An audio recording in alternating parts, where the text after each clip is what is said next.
तर तिकडे सोलापूरमध्ये देखील नितेश राणेंच्या विरोधात प्रहार संघटना आक्रमक झाली। पोलिसांच्या बाबत वक्तव्य केल्याच्या निषेधार्थ संघटना आक्रमक झाली।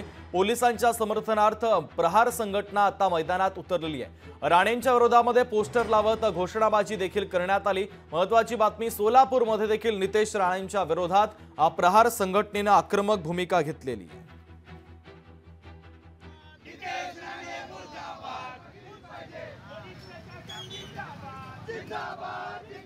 नितेश राणेंनी वेळोवेळी पोलिसांच्या विरोधात घाणेरडेपणाने वल्गना करून पोलिसांच्या पत्नींना असू दे, पोलिसांच्या म्हणजे महिलांना असू दे, वेळोवेळी टार्गेट करण्याचा प्रयत्न केलेला आहे। प्रहार जनशक्ती पक्ष शेतकरी संघटनेच्या वतीने आज त्याचा जाहीर निषेध करतो।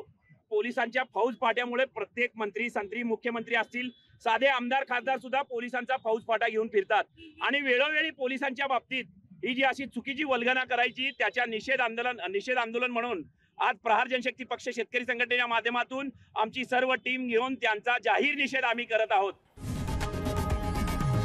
लोकशाही मराठी ऐका, पहा, जागरूक रहा।